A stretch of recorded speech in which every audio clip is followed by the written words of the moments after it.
Eu sou o Gabriel Frois. E eu sou Vanessa Weber e você está no compilado do Código Fonte TV.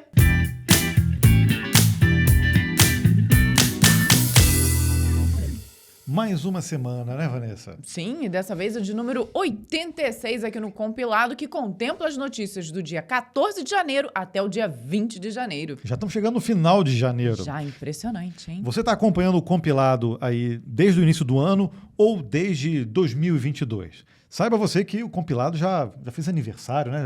Daqui a pouco vai fazer 2 anos, 2 né? anos já, o nosso filho mais novo está ficando mais velhinho. A gente está entrando na adolescência dos bebês. O compilado vai fazer aniversário junto com a Vanessa, não foi? Que a gente estreou o primeiro episódio. Primeiro episódio, no dia 27 de março. Já fica aí a dica, pode me mandar os parabéns, viu? Um presentinho também para Vanessa. Só não vou revelar a minha idade, deixa isso pra lá, entendeu? Não, mas todo mundo sabe a tua idade já. Você já falou várias vezes. Já, é verdade. Não tenho a menor vergonha na cara. Mas vamos mudar de assunto. Não, dia 27 de março, né? O compilado vai estar fazendo 2 anos. A gente pode fazer alguma novidade, né? Fazer alguma coisa diferente nesse compilado? Vamos pensar aqui, comemorando. Pelo menos um bolo para cantar parabéns para mim. A gente traz um bolo aqui pra gente comer. A gente lê as notícias comendo bolo. A gente já trouxe comida pro compilado, não dá muito certo. Não dá muito certo. E o Gabriel tentou roubar. Eu não lembro nem o que era meu, mas ele tentou roubar o meu. Era um alfajor. Alfajor, pode ser. Agora, engraçado que nesses podcasts, e a gente também, né, aqui, geralmente a gente coloca comida, coloca bebida, e não fica muito legal. Olha só, não sei se você tá ouvindo barulho. Mas esse barulhinho combina. Olha só, nós lançamos o compilado aos sábados às 6 da manhã. Várias pessoas escutam a gente ou nos assistem tomando café. Então esse barulhinho combinou. Sim, mas não é muito produtivo você falar, conversar e comer ao mesmo tempo. Fica aquele barulhinho de comida no microfone. Fica. Aquele espera engolir para poder falar, realmente. Não, dá aquela bebericadinha, tudo bem, né? Mas o comer mesmo é mais complicado. E quando a gente fala também, tá com a salivando ou tá com a boca muito molhada, também é ruim também na hora de falar. Né? Fica aquela coisa engasgando. A dicção não fica boa, não tem como. Aí dá vontade de tossir. Vanessa várias vezes aqui tá lendo notícia. Ai, peraí que eu vou tossir. E a gente tem que cortar. Isso quando não é meu nariz coçando e eu preciso espirrar, né? Pois é. Então, fica preparado aí, a gente está enrolando um pouco. Nossa, demais. Pra gente se atualizar aí com as notícias da semana do mundo da programação.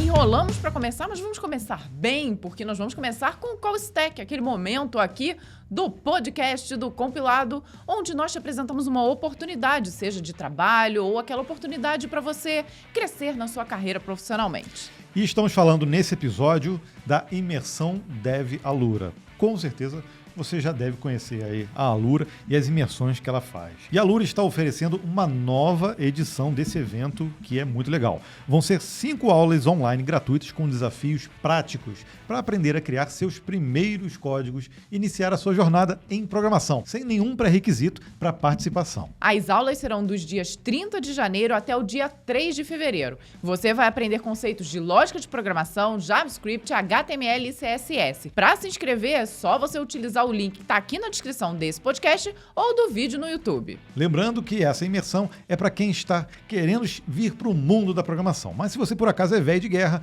pega esse link e manda para a pessoa que você quer trazer para o nosso lado aqui.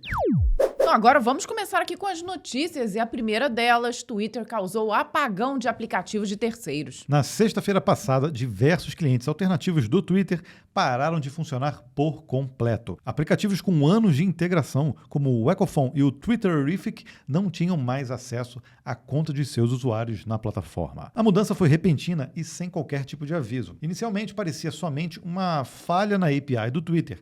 Entretanto, diversos indícios foram aparecendo, apontando para uma decisão estratégica da empresa. Até que veio a confirmação 4 dias depois e através de uma mensagem seca, publicada na própria plataforma. O Twitter está aplicando suas regras de API de longa data. Isso pode fazer com que alguns aplicativos não funcionem. O Twitter não explicou quais regras foram violadas, nem tentou negociar prazos ou correções para os desenvolvedores. O apagão afetou pelo menos 25 clientes, mas o impacto aconteceu majoritariamente nos principais concorrentes do cliente oficial do Twitter. Craig Hockenberry, criador do Twitterrific, expressou sua frustração. Twitterrific é algo que todos nós colocamos nosso amor nos últimos 16 anos.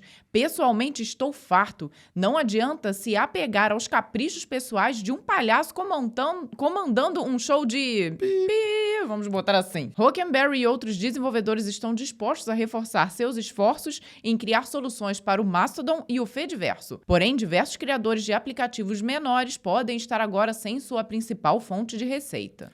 Mas 2 dias se passaram e o Twitter atualizou sua política de uso de APIs, condenando de vez aplicativos de terceiros. Pelas novas regras, fica proibido criar ou tentar criar um serviço ou produto substituto ou semelhante aos aplicativos do Twitter. Paul Haddad, cofundador do aplicativo TwitterBot, respondeu à mudança com ironia. Finalmente, alguma transparência. Acho que não percebi que longa data significa algumas horas atrás. Que louco, né? O Twitter realmente... Nesse caso, eu acho que precisaria tentar ter uma comunicação mais transparente e um período realmente dizendo, olha, não aceitaremos mais clientes alternativos ao cliente oficial. Não sei especificamente qual é o motivo, mas pode ter relação ao uso de informações, né? Por mais que essas APIs às vezes não utilizem informações tão sensíveis, de qualquer forma precisaria, né? Acesso à conta, acesso a... geralmente a gente dá permissão para twittar, para fazer coisas pela própria plataforma. Então, acredito eu que esse deva ser a preocupação do Twitter. Sim, e mesmo que talvez estivesse lá claro, né, nos termos de aceite do Twitter, como ele alegou aqui, de que estava simplesmente aplicando os termos de uso, eu acho que depois de tanto tempo dessas ferramentas funcionando, realmente elas mereciam ali minimamente um cuidado desse aviso antes, né? Olha, não vai mais funcionar, existe uma opção. Então, também acho que o Twitter falhou nessa daí, né? Apesar de existirem vários clientes alternativos aí e muitas empresas por baixo disso, eu até entendo a motivação de não ter nenhum cliente alternativo. Da mesma forma, por exemplo, que não existe um cliente alternativo para... sei lá, rodar os vídeos do YouTube, né? Você até consegue embedar, mas você não consegue simplesmente falar assim, eu vou criar um outro cliente e aqui eu só utilizo os vídeos que estão lá, né? Então, como deve ter por trás aí algum outro objetivo... alguma decisão estratégica. Eu vou chutar, mesmo, né? Por exemplo, a parte de monetização, de anúncios, né? Uma vez que você tenha um cliente alternativo, eu acho que ficaria mais difícil você integrar esses anúncios juntos, né? Então, a decisão de unificar em um só cliente faz sentido, mas a gente entende completamente, porque o Twitter sempre foi mais aberto nesse sentido e muitos clientes realmente criaram ali um ecossistema também em volta disso. Então, lamentar, né, o que aconteceu e da forma que aconteceu. Microsoft passa a oferecer solução Azure OpenAI. A Microsoft não está investindo 10 bilhões de dólares na OpenAI a troco de nada. Uma semana depois da revelação do investimento, já apareceu o produto Azure OpenAI. A ideia é oferecer às empresas a oportunidade de integrar as soluções de inteligência artificial da startup em sua plataforma de nuvem. Os testes do serviço já vinham rodando havia um ano e agora está tudo disponível, ou quase tudo. ChatGPT, a bola da vez quando se fala em inteligência artificial, ainda está na fila da espera, mas já foi prometido dentro do pacote do Azure OpenAI. Enquanto o ChatGPT não chega, já é possível utilizar tecnologias como GPT 3.5, Codex e o DALL-E para desenvolvimento de aplicativos através do Azure. A Microsoft sempre foi adepta de consumir suas próprias soluções e o Azure OpenAI já é a infraestrutura por trás do serviço do GitHub Copilot. Está presente no Power BI com o uso de modelos de linguagem natural, GPT-3, e fará parte do aplicativo Microsoft Designer, que terá acesso aos recursos do DALL-E 2. Satya Nadella, CEO da Microsoft, já avisou. Cada produto da Microsoft terá alguns dos mesmos recursos de AI para transformar completamente o produto. Precisamos de algo que realmente mude a curva de produtividade para que possamos ter um crescimento econômico real. A novidade agora é que a Microsoft abriu o pacotão para seus clientes de nuvem terem acesso às mesmas maravilhas. A gente vem falando há alguns episódios já sobre inteligência artificial. O episódio passado mais ainda, né? Foi praticamente tudo sobre inteligência artificial. A Microsoft tem esse interesse em jogar essas soluções para o Office, para todas as soluções dela. E agora os próprios clientes do Azure também vão poder utilizar essas mesmas soluções, né? Para integrar aos seus projetos. E acho que é fato que isso daí vai aumentar a produtividade você utilizando os produtos da Microsoft e automaticamente vai trazer ainda mais clientes para a Microsoft. E esse tal de ChatGPT, né?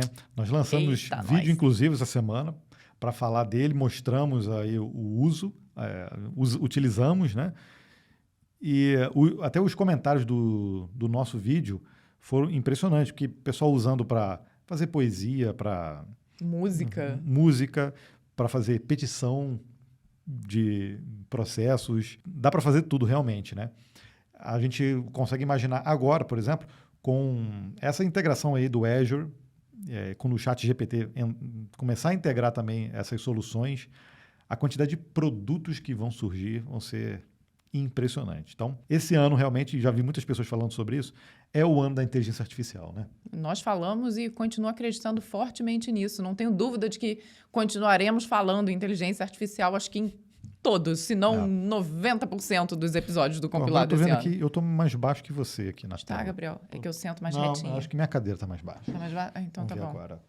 Olha lá, viu? Viu? Agora sim, pô. O Gabriel é mais alto que eu, gente. Não muito.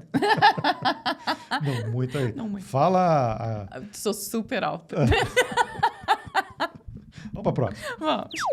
Pois é, mas falar de inteligência artificial também gera esse tipo de notícia aqui, ó. IA de geração de imagens está na mira da justiça. Nem tudo são flores, né? No mundo das inteligências artificiais. A Stable Diffusion foi chamada para briga nos tribunais esta semana. O algoritmo de geração de imagens sintéticas está sendo ameaçado de processo por ninguém menos que a Getty Images, um dos maiores e mais tradicionais bancos de imagens do planeta. Os advogados da Getty Images acusam a Stability AI, os criadores da Stable Diffusion, de terem treinado seus algoritmos usando propriedade intelectual do banco de imagens sem autorização. De acordo com o comunicado, teriam sido utilizadas milhões de fotos de forma ilegal. A Getty Images enviou uma carta formal de aviso para Stability AI, afirmando que o caso pode ser resolvido em uma corte britânica se não acontecer algum tipo de acordo. Ou seja, é mais uma ameaça ir para a corte britânica, por quê? Porque lá o bicho pega, né? Deve ser. Provavelmente. Craig Peters, CEO do banco de imagens, declarou à imprensa: pensamos que esses modelos generativos precisam abordar os direitos de propriedade intelectual de terceiros. Esse é o ponto crucial. Até o momento, muitos desenvolvedores de algoritmos de análise e geração de imagens têm se defendido atrás do argumento da chamada doutrina do uso justo de imagens coletadas na internet. A ausência de uma legislação ou uma jurisprudência para uma tecnologia tão recente também tem criado uma zona cinza a respeito dos direitos autorais. A presença constante da famosa marca d'água da Getty Images nas imagens geradas pelo Stable Diffusion pode ter sido o estopim para uma batalha judicial que irá definir o cenário daqui para frente. Não tem nem o que questionar, né? Então, dá para provar, de certa forma, que a inteligência ela se utilizou daquelas versões gratuitas Sim. que tem a marca d'água para a geração de novas marcas d'água. Olha, eu tenho uma história sobre isso muito engraçada. Mas eu não vou poder citar nomes. Fale-me. E isso é uma briga que acontecia também. E isso das inteligências acabarem indo atrás de conteúdo sem tomar conta do direito de propriedade, seja de imagem, de código, é complexo mesmo. Trabalhei por muitos anos numa empresa em que a gente também colocava conteúdo na internet e o nosso concorrente direto também fazia, né, a mesma coisa. Mas eles tinham um robozinho para ler os nossos conteúdos novos. Então, o que a gente começou a fazer? A gente sabotou o robô deles. Toda vez que a gente percebia que era o robô que estava pegando as imagens, e eu estou dizendo que dá para fazer mais ou menos isso ali com a inteligência artificial. A gente adicionava um conteúdo extra ou conteúdo diferente para identificar que aquilo foi pego do robô deles. E aí, quando a gente ia lá ver o que o site tinha pego, estava lá a nossa informação marca extra, d'água. a nossa marca d'água no conteúdo. Então, a gente acabou fazendo isso. E isso provavelmente é o que está acontecendo agora. Mesmo que a inteligência artificial tenha uma forma de fazer uma parte autoral do processo. Inédita, né? Ela realmente está usando como base aquela imagem que tinha um direito autoral e está comprovado ali, pelo visto, sem ter o que questionar. E música acontece a mesma coisa, né? Existe ali, quando você registra uma música, para ela ser considerada plágio, tem ali uma sequência de compassos que determinam se aquilo ali pode ser considerado plágio ou não, e tem muita briga na justiça aí, muitas famosas, inclusive, né? Para esse tipo de coisa, com inteligência artificial, a gente também vai ver isso acontecendo direto. A gente viu isso no GitHub Copilot, né? No Codex. A gente comprovou isso num vídeo nosso, quando a gente mandou gerar um código lá pela IDE, e ele trouxe até o nome do autor, né? Misturado. E aí? Complica, né, gente? Fica complicado de colocar, não, ela está gerando o código do zero, está entendendo completamente o contexto. Ela precisou ser treinada, né? E esse é o problema, de onde vieram os dados para terem sido realizados os treinamentos. Pois é. Com certeza, esse tipo de notícia, como é o ano da inteligência artificial, né, que a gente está falando aqui, a gente vai ver muito mais esse tipo de notícia. Agora, quem vai vencer no final das contas, né, para esse tipo de problema que vem rolando? O Get Images vai ficar numa batalha insana, assim como, por exemplo, as gravadoras ficaram no início lá do lançamento do iTunes, né, com a Apple, e no fim, cara, o que prepondera é o que o cliente, é o que o usuário, né? O cliente acha que é melhor. Então, poxa, se surgiu uma forma nova da gente consumir música, as gravadoras brigaram. No final, eles viram, não. Tiveram que se adaptar, não tem né? jeito. O streaming e o MP3 ou qualquer outro formato é o que vai preponderar. Então, a gente não adianta morrer. Senão, a gente vai morrer aqui brigando e o usuário já não vai voltar mais. O consumo mudou, a forma de consumir mudou, né? Então, essa é uma luta, né, que a gente vai ver acontecendo todos os dias. Não digo que eu não sei quem vai vencer, né? Mas, de certa forma, se os usuários, os clientes, as pessoas, de certa forma, gostarem daquilo e aquilo entrar no dia a dia das pessoas, o que vai acontecer? É meio irreversível, né? É irreversível. Pelo menos estudando os casos anteriores. Essa notícia abalou geral, abalou Bangu.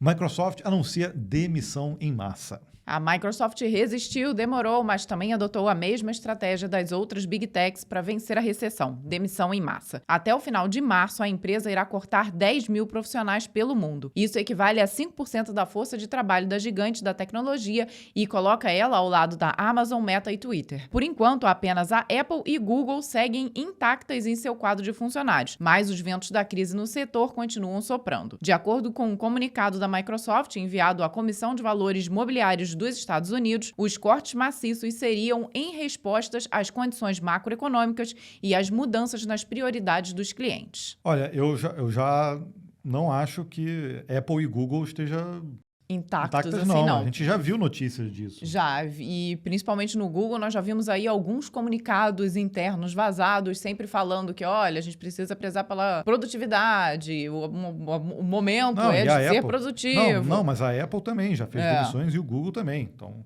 essa notícia não está tão acurada assim. Até mesmo o processo de rescisão vai pesar nos bolsos da Microsoft. Segundo o Satya Nadella, CEO da empresa, a estimativa é que seja gasto 1,2 bilhão de dólares com custos de rescisão, mudanças no portfólio de hardware e custos de consolidação de arrendamento. Essa é a segunda maior demissão coletiva realizada dentro da empresa, perdendo somente para o corte de 18 mil funcionários em 2014. Na ocasião, 12.500 pessoas dos demitidos eram oriundos da divisão de smartphones da Nokia. E apenas 5.500 eram funcionários da Microsoft raiz, né? Vamos dizer assim. Portanto, a demissão realizada agora é o maior corte na carne já registrado na história da Microsoft desde a sua fundação.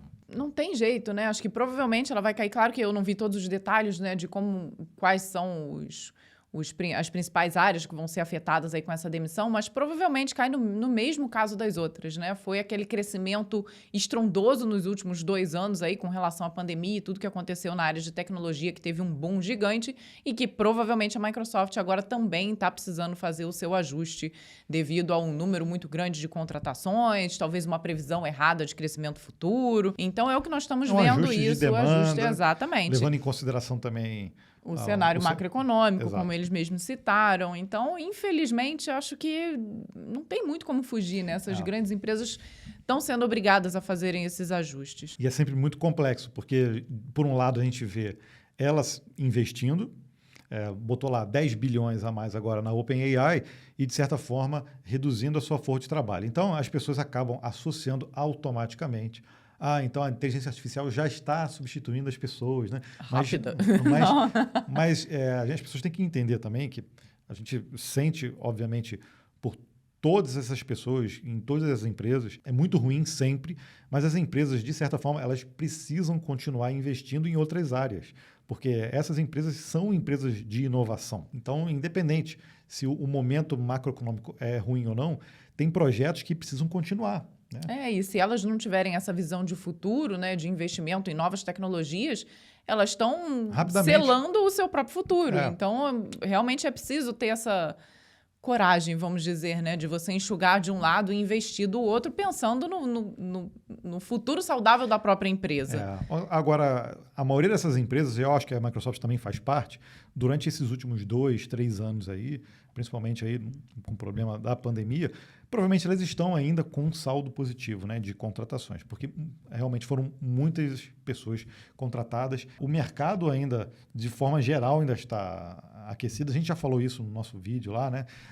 A gente vai falar ainda esse ano, provavelmente, bem mais sobre mercado, porque os números sempre impressionam por conta dessas big techs, mas o mercado ainda assim está aquecido para a área de tecnologia. A gente tende também a sempre olhar para esses números, achar que é tudo desenvolvedor, e não. É realmente, parte disso sim, são projetos que precisam, às vezes, dar uma parada, outra parte da empresa que às vezes não tem tanta demanda no momento. Então, esse ajuste não tem jeito. E isso aí, a gente que já acabou presenciando outras crises, a gente sabe que isso é uma ajeitada na máquina. Se a gente olhar assim de forma macro, se a gente olhar individualmente, obviamente, é chato pra caramba. Mas se a gente olhar de uma forma mais macro, a gente vê que isso é uma ajeitadinha na engrenagem para que as empresas, né, continuem crescendo no médio e no longo prazo. Git tem 2 vulnerabilidades corrigidas. Então, eu vou te fazer a pergunta que eu fiz lá alguns episódios atrás. Sua versão do Git está em dia? Foram descobertas 2 novas vulnerabilidades essa semana e já exige correção disponível. Basta atualizar a versão a mais atual, que é a 2.39. A primeira das falhas de segurança está explicada no CVE 2022-41903 e envolve o mecanismo de formatação de commit do Git. A segunda falha aparece como o CVE ou CVE 2022-23521. Vou repetir, CVE 2022-23521, que eu sei que você vai lá consultar. Vai. E explora o parser do arquivo Git Attributes, que fica exposto a um integer overflow. Nos 2 casos, é possível um agente malicioso se aproveitar das vulnerabilidades para execução remota de código. Os problemas foram encontrados e reportados pela consultoria de segurança X41, ou X41, né? Provavelmente é em inglês, né? Em uma operação preventiva patrocinada pela Open Source Technology Improvement Fund. Felizmente, o GitHub passou um pente fino em todos os repositórios no github.com e não encontrou quaisquer evidências que indiquem que essas falhas estejam sendo exploradas no momento. Para que tudo continue assim, também foram tomadas medidas para evitar que o github.com se torne um vetor de ataque para essas vulnerabilidades. Também foram agendadas atualizações no Codespaces e no Actions para corrigir essas brechas nas versões do Git de seus usuários. Além dessas 2 brechas de segurança, também foi detectada e e corrigido uma falha no Git for Windows, que podia levar à execução de código não confiável. O comunicado de segurança CVE 2022-41953 explica essa vulnerabilidade com detalhes. Então, repita. CVE 2022-41953. Eu aposto que vocês vão lá. Bom, de qualquer forma, atualiza o seu Git aí. É engraçado que eu vi uma mensagem essa semana do Uncle Bob perguntando sobre o Actions. Por exemplo, o CI do GitHub está com problema e estava lento realmente. Eu usei um dia, estava com lentidão. Pode ter Possivelmente foi esse ajuste aí que fizeram. Essa atualização, né? É verdade. Então, não deixe de atualizar. E eu te faço a pergunta também que eu fiz no outro compilado. Coloca aqui qual é a versão que você está usando do Git atual. E tivemos comentários da última vez do pessoal falando, nossa, eu nem sabia que tinha que atualizar Git, viu? Pois é, tem. Pois é. Ele também tem falhas. Mesmo sendo feitos pelo Torvalds, tem falhas. Linux Foundation cria Open Metaverse Foundation. Nem só de Mark Zuckerberg vive o metaverso. E a Linux Foundation resolveu lançar uma iniciativa aberta para esse horizonte. É a Open Metaverse Foundation, ou OMF, que surge com a missão de descentralizar o desenvolvimento de tecnologias que alavanquem o metaverso, para que esse novo paradigma beneficie a todos, como foi a internet em seu surgimento. Então, fala novamente o nome da Foundation, mas com um sotaque perfeito em inglês. Vai lá. Open Metaverse... Open. Open. Aí é alemão. Open Metaverse. Russo. Open Metaverse Foundation, OMF. Tá bom assim? Não seria Metaverse. Metaverse. Pode ser. Deixa eu voltar à notícia, então. Para Ryan O'Brien, tá bom assim também? Diretor executivo da OMF. É Royal. Royal. O'Brien. Royal. Tá bom. De real. É real, que chique ele, né? Bom, ele é diretor executivo da OMF. Esses ainda são os anos iniciais para atingir esse objetivo. Porém, é necessário que a comunidade open source esteja presente desde agora. Da mesma forma, é necessário que padrões abertos sejam criados para que mais e mais parceiros possam contribuir para uma mesma causa. Eu brinquei aqui porque tem muita gente que fala, a gente fala inglês errado. Tem palavra que a gente fala errado realmente. Tem uns nomes aqui que aparecem que só Jesus, eu não consigo. Não sei como se fala. Poxa, em inglês não é a nossa língua nativa, então a gente não se fica tão preocupado assim em falar uma ou outra palavrinha. Eu sempre dou aquela aportuguesada na palavra. Mas se a gente quiser, o nosso sotaque fica perfeito. A OMF está estruturada em 8 grupos de interesse fundacional: legal e políticas, ativo digitais, simulações em mundos virtuais, inteligência artificial, rede, segurança e privacidade, usuários e transações ou transactions. Cada um desses grupos é composto por membros de disciplinas específicas com um propósito comum de promover o trabalho e as tecnologias dentro dessa área de interesse. O diretor executivo da OMF, que é o Royal O'Brien, aí eu tinha que falar também, né? Claro. Declarou: embora os desafios possam parecer assustadores, estou entusiasmado com as oportunidades de colaborar com uma ampla comunidade global para reunir essas peças enquanto transformamos essa visão em reality. Poxa, estão reclamando do nosso inglês, o pessoal que fala português com muito mais sotaque aqui. Tá vendo? O que eu posso dizer, o metaverso então não morreu? Não flopou? Não flopou, eu acho que talvez o que tenha flopado é o metaverso da Meta. Não sei. Também a gente fica jogando pedra no pobre coitado do Marquinho. E ele tá tentando, A gente não sabe ainda. O metaverso provavelmente vai ser assim, a gente já falou algumas vezes. Não é coisa para agora, é coisa para muito lá para frente. E aí a Meta, como tá botando bilhões e bilhões aí há muitos anos, tá realmente gastando uma grana nisso, pode ser que ela não seja a principal, a que vai liderar isso lá na frente. Mas, verdade seja dita, ela está ali dando a cara a tapa, né? E dando o passo maior aí em prol dessa nova tecnologia. E aí é importante ter fundações como a Linux Foundation, que está realmente pensando no metaverso de uma forma mais ampla. E de deixar realmente isso mais acessível a todos os desenvolvedores interessados. Então é super interessante. Realidade virtual vai fazer parte da nossa vida, isso aí acho que eu tenho certeza. A gente falou no compilado passado que a Apple já está fazendo rumores, rumores há 7 anos. Não é possível que exista rumor, que existem indícios e que até agora pode ser que ela realmente esteja com um problema também para colocar o negócio para funcionar. Talvez o que a Apple está fazendo, que é o cuidado talvez que a Meta não teve, é de deixar só lançar quando tiver algo muito maduro ali nas mãos. E a Meta já tentou usar um pouco mais nesse sentido. Ela lançou algo que ainda está em construção. Pode ser isso, né? Não sei. Aí também estou aqui tentando prever o futuro. Me diga aí o que você acha, o que vai acontecer com o metaverso, de uma forma geral. Não digo o metaverso dessa ou daquela empresa. Eu digo do conceito em si. Se vai ser só nichado, se vai ser uma coisa para o mundo inteiro. Né? Isso é interessante da gente saber a sua opinião. Você decide. Microsoft libera nova versão do .NET Toolkit. Vamos falar mais uma vez de Microsoft. Nessa semana, o .NET Community Toolkit da Microsoft chegou na versão 8.1, trazendo melhorias maciças de performance e correções de bugs, mas também com recursos inéditos que estavam sendo solicitados pela comunidade. Uma das novidades são atributos customizados para Observable Property. Observable Property. Esse episódio a gente está caprichando no inglês. Que permitem maior flexibilidade em annotations para propriedades geradas através do C#. Essa era a funcionalidade mais requisitada no repositório do Toolkit e agora está disponível. Essa versão também é a primeira a introduzir 2 analisadores dedicados para o MVV.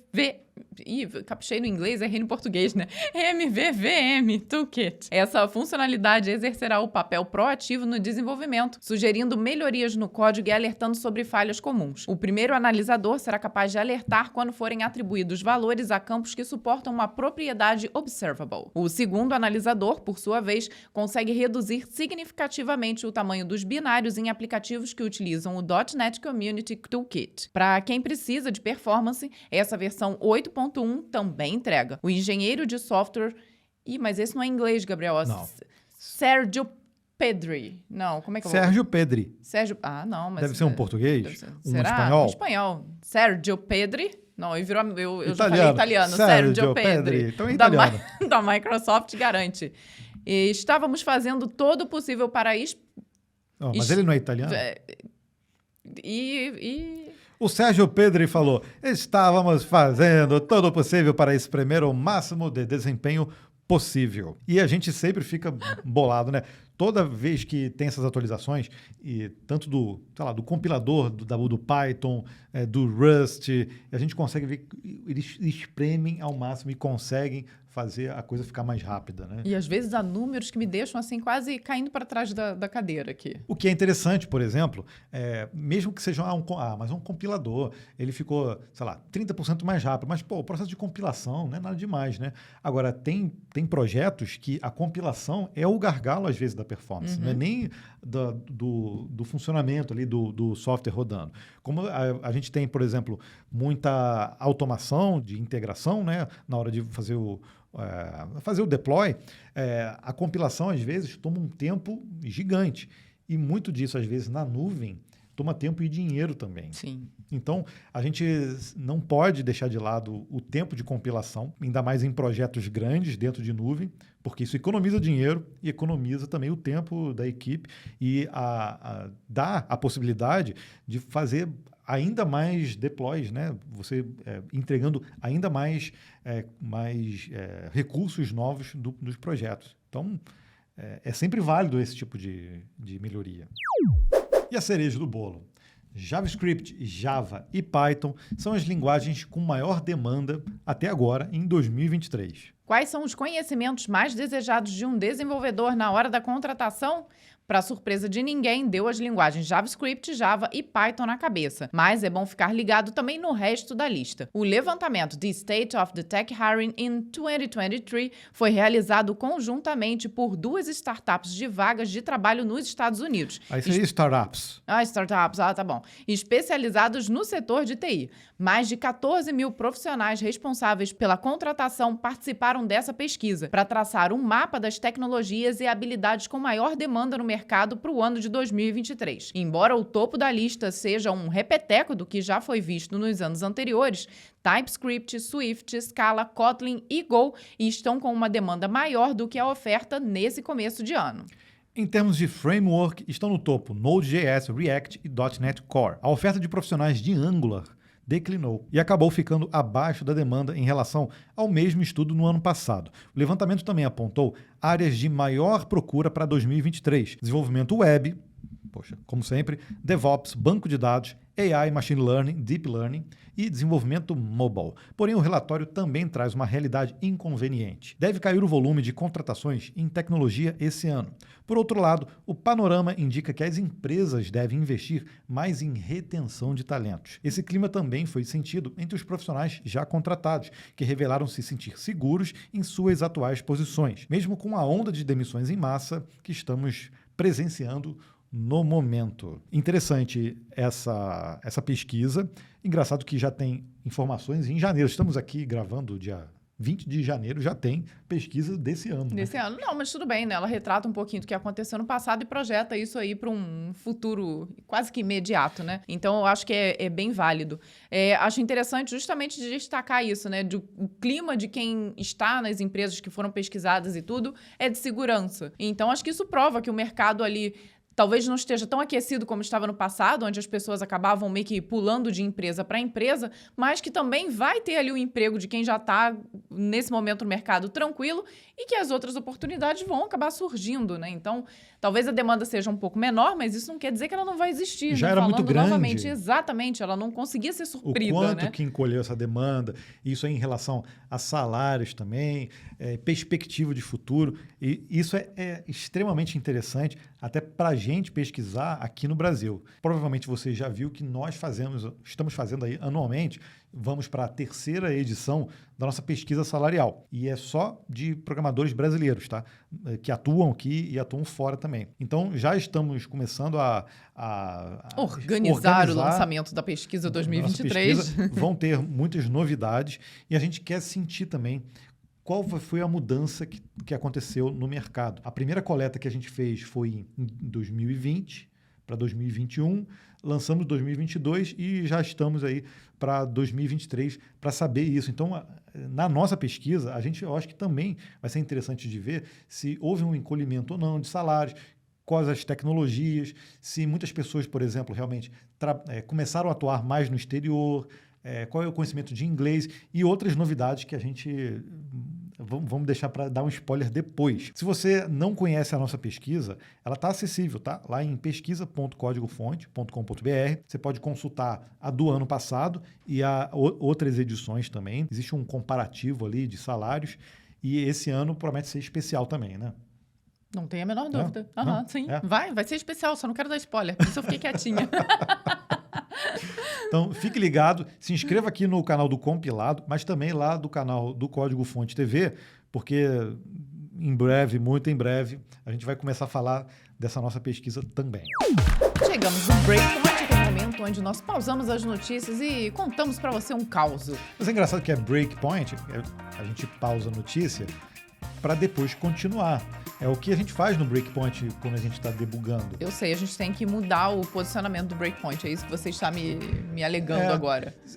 Acho que faz mais sentido. O que você acha? Diz aqui pra gente, se você já acompanha o compilado, se o Breakpoint ele deveria, por exemplo, ficar no meio das notícias ou no final das notícias, né? Porque assim, o que nós pensamos aqui é no seu bem-estar. Então nós pensamos, puxa vida, deixamos primeiro as notícias para quem se interessa pelas notícias, depois a gente coloca o breakpoint para quem quer conhecer um pouquinho mais da gente e interagir aqui de uma certa forma, né, com os comentários e tudo mais. Mas logicamente fica totalmente errado.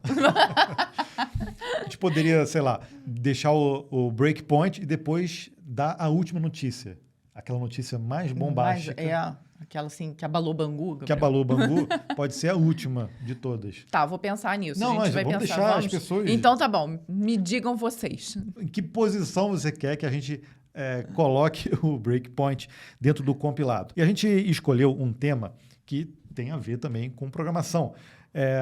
Vocês que acompanham sabem que nós somos um casal, nós programamos, nós temos empresas juntos, já atuamos juntos em vários projetos, mas fica sempre aquela pergunta, e aí? Quem revisa o código de quem? E quem é o mala que fica acertando nome de variáveis, espaçamento, tabulação, sabe aquelas coisas? Fica dando bronca. Quem é? Quem é, Vanessa? Quem é, Gabriel? Quem é? Quem? Melhor a gente... Vamos pular o breakpoint de hoje para... Não, muito legal. Bom, vamos do início. Eu acho que eu e Gabriel, a gente, desde muito novo, a gente faz pair programming. Eu falo que a gente faz pair programming quando eu nem sabia que pair programming existia, né? Então, desde a época do colégio lá, nós dois começamos a programar juntos e isso é algo que ajudou muito a gente a crescer profissionalmente. Não, mas na escola, a gente não fazia... programação sempre juntos. Não, mas... Não era sempre nós dois, não. Mas muitas vezes, muitos trabalhos que nós fizemos, fomos nós dois juntos. Na escola? Na escola fizemos, sim, na faculdade. Na faculdade, sim, muitas vezes. Só não fazíamos juntos quando os professores não deixavam, né? Porque tinha uns que não deixavam. Mas, fora isso, nós sempre fazíamos juntos. Então, estamos muito acostumados a um revisar o código do outro e a discutir a solução que está sendo criada ali naquele momento. Mas eu diria que o Gabriel revisa mais, viu? O Gabriel é o cara que revisa mais e é o cara mais chato com os padrões, assim. Na época, vou voltar aqui... Ih, caramba, vai virar DR.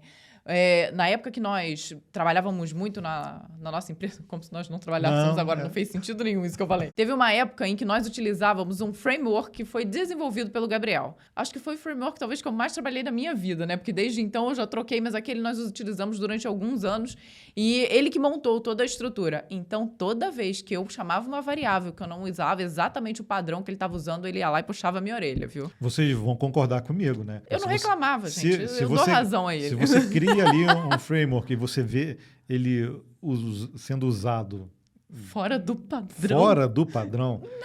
Pô, isso. Aquele olhinho piscando assim, desesperado. Tava olhando pra Vanessa assim. Vanessa, a variável Vanessa, não tá em que é meu case. Amor. Meu amor. Por que você usou plural essa variável aqui? Nossa, cara. Um plural aí tá vendo sacanagem. Mas nesse ponto, acho que o Gabriel... Tipo, cliente IDs. Sabe essas coisas? Coisas? Nossa, não, aí também isso eu nunca fiz não, gente. Aí doeu no fundo da alma. Cliente CPFs. Não, isso daí acho que... Ih, meu Deus. Fica quieto, computador. Mas, quando a gente programa junto, normalmente quem pilota é o Gabriel. Vocês já perceberam isso no Mão no Código, né? Porque o Gabriel é sempre mais eficiente do que eu digitando. Eu sou uma péssima digitadora, então eu sempre acho que fica mais produtivo deixar o Gabriel no comando. Eu vou te falar que eu não gosto de revisar. A Vanessa sabe disso também. Eu me sinto mal em ter que ficar... Pô, você tá errado. Porque isso é desgastante para quem revisa. Não de revisar, mas ficar apontando o erro o tempo inteiro. É chato pra caramba. Tem gente que recebe feedback de boa, mas eu não tenho esse perfil de ficar... Poxa, não, isso com tudo, né? A gente nem tá falando só de código. Até quando a gente escreve aqui uma notícia, alguma coisa, se ele vai revisar, ele se sente altamente culpado de falar, poxa, aqui você podia ter escrito assim, podia ter ficado melhor.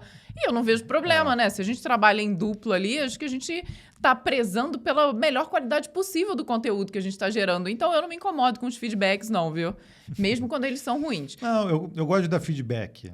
Acho que não essa é a questão, não. É porque eu tenho essa coisa de ser perfeccionista. Cri-cri. Cri-cri. Acho que o nome é cri-cri mesmo. E aí, toda vez que eu vejo alguma coisa que, pô, isso aqui podia estar melhor, tudo, eu tenho que me interiorizar, tipo, poxa, eu tenho que passar o feedback da melhor forma possível. Não é tipo, pô, caramba, de novo você errou aqui, caramba, pô, mas... Cara, tem hora que é assim, né? Tem horas que acontece, né? Mas isso é algo difícil de você fazer com qualquer pessoa, né? Realmente, você faz parte da liderança, de você justamente saber em que momento você deve dar aquele puxãozinho de orelha, em que momento você deve dar um feedback que é mais tranquilo e exatamente também conseguir perceber o momento em que o seu feedback é desnecessário, porque às vezes é um certo preciosismo seu. Então, acho que essa nuance que é difícil, porque às vezes a pessoa fez e pensou de uma outra forma, né? E tanto na programação quanto em qualquer outra coisa que você estiver fazendo, raramente existe uma única forma correta de ser feita. Então, por isso que essa história de dar feedbacks e de verificar o trabalho de outra pessoa é difícil mesmo, né? É difícil. E é questão de personalidade, né? Então, a gente precisa se adaptar. Então, eu ainda tenho essa coisa do preciosismo, do cricrisismo, né? Cricrisismo, acabamos de inventar uma outra palavra aqui, né? Mas eu sei agora filtrar um pouco mais. Quando eu preciso falar, poxa, não, isso aqui dá para passar, não tem problema. É uma questão de você ir se adaptando também, aos poucos, a essas realidades. Porque é sempre fácil você chegar, não, se eu tivesse ficaria melhor, sabe? E esse tipo de coisa assim também não é muito legal. Quando você está trabalhando em equipe, a pessoa não sente, às vezes, confiança. Você, eu vou fazer um negócio, eu sei que, sei lá, vou levar uma bronca, vou levar É verdade. E às vezes acaba criando o efeito oposto na pessoa que você está liderando, né? Você acaba inibindo que ela faça coisas de forma diferente, exatamente. E aí passa a ter uma pessoa completamente dependente. Olha, virou papo de coach agora isso aqui, né? A gente saiu do quem revisa o código de quem para dar dicas de como liderar. Isso tem relação.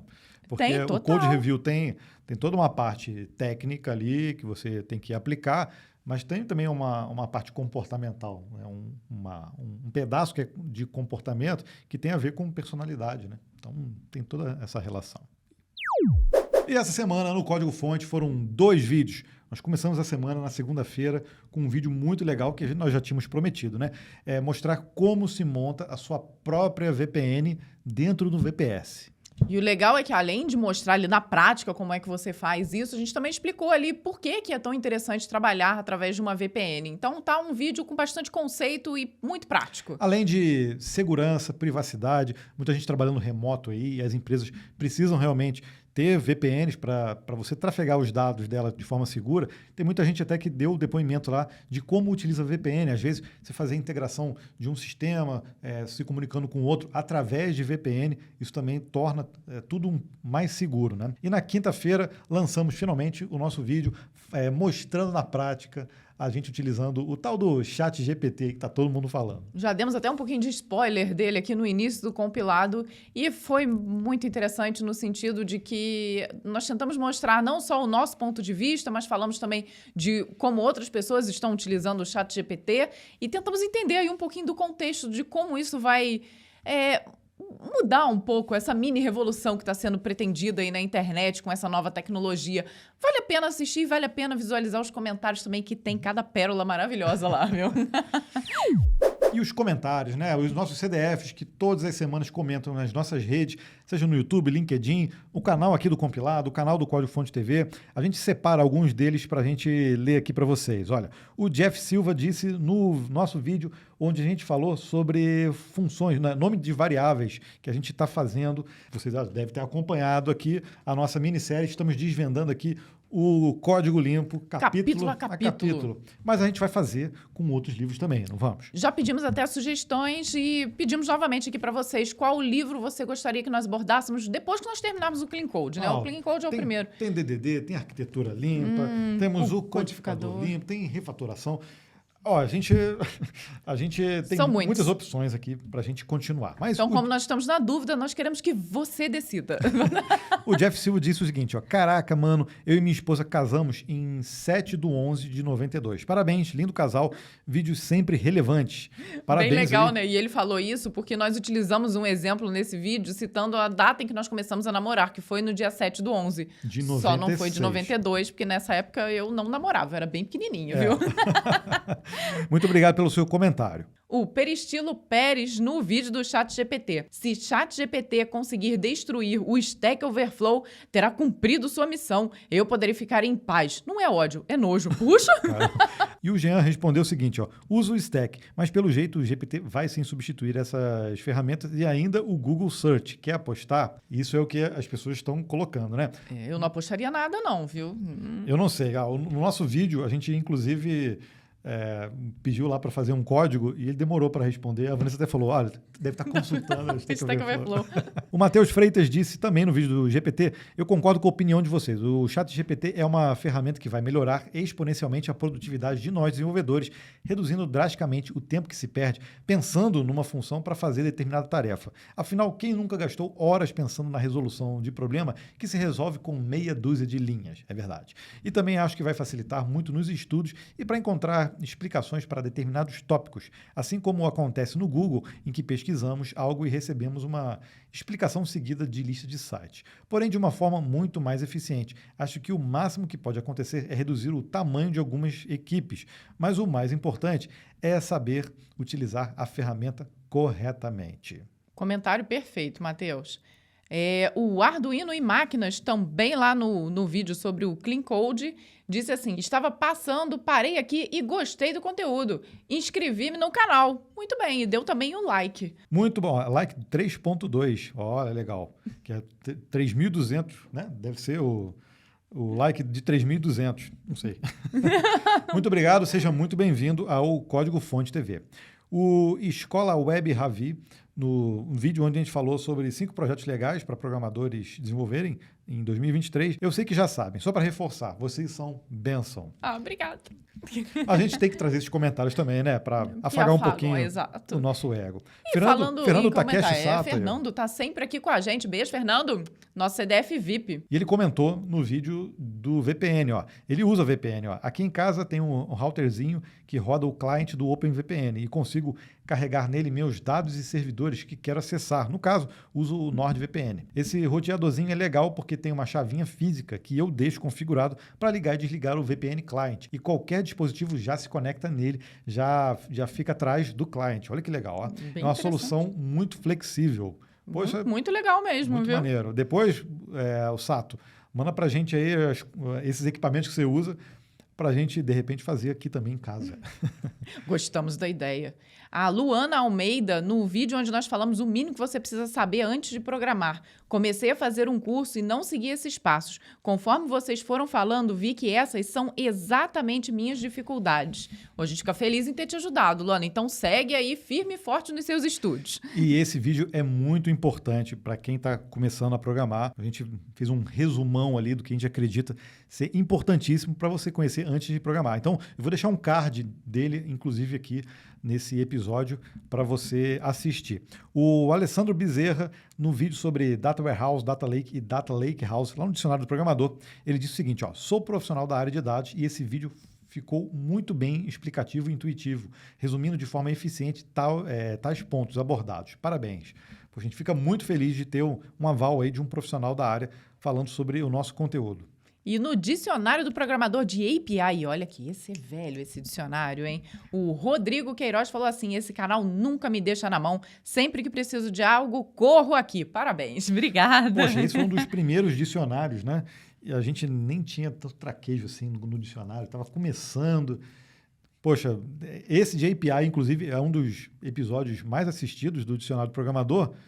E dá vontade de regravar, né? Mas não pode. Não tem a gente faria bem diferente, né? Dá para fazer. Não, mas o conteúdo melhor. Tá bom, Gabriel. A gente que tá meio durinho ali, mas o conteúdo tá interessante, viu? Isso, e nós falamos um Perfectly English nesse momento todo do compilado. Agora, então, teremos que fazer uma voz perfeita de locutores, porque chegamos no momento do sorteio da camiseta do Código Fonte. Hoje será uma camiseta do Código Fonte. Essa semana será aqui uma camiseta do canal lá do Código Fonte TV. E Cadê sua voz de locutor, Gabriel? E eu explico para você como funciona o sorteio. Você comenta aqui no episódio completo e você já está concorrendo. Na semana seguinte, você já concorre a uma camiseta. Pode xingar a gente, Vanessa? Não, né? No comentário? Melhor não. Melhor não. Por favor, não nos xingue. Mas aceitamos críticas construtivas. Essas são sempre bem-vindas. Todos os comentários estão valendo. Se xingar nossa mãe, a gente sorteia de novo. Combinado? Combinado. Essa é fato. Então Mas é isso. Vamos aos sorteios e você que comentou no último episódio do compilado poderá ser agraciado agora mesmo, logo após a propaganda. E a Vanessa falou sorteios. Mentira, é um sorteio por episódio, tá? Falou.